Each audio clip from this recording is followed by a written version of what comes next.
Welcome to our channel. Today we how to log into Discord admin console, beginner guide step by step clearly. To begin, open your preferred web browser. In the address bar, type in www.discord.com and press enter.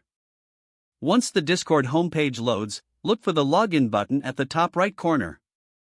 Click on the login button. You will be directed to the login page. Here, enter your registered email address in the first field. Next, input your password in the second field. If you want Discord to remember your login, check the box labeled "Keep me logged in." After entering your credentials, click the login. Once logged in, locate the small gear icon at the bottom left corner of your screen. Click on the gear icon to access user settings. In the user settings menu, scroll down to the advanced section. Here, enable the developer mode option to access additional features.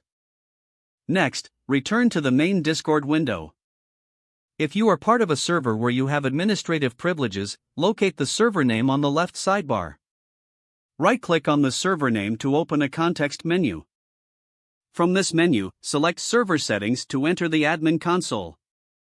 Now, you can navigate through the various sections of the admin console. To manage roles, click on the Roles tab on the left.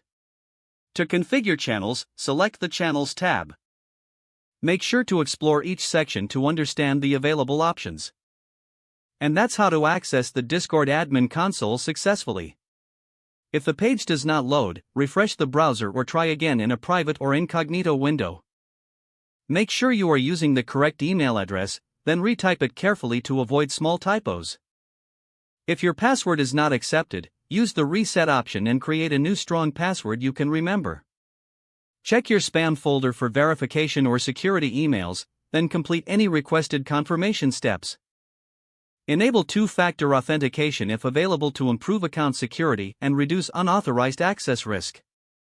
After signing in, review your profile details so your contact information and settings are accurate and current. If you see an error message, note it down and try again after restarting your device and internet connection. Don't forget to like this video and subscribe to our channel for more step-by-step tech guides.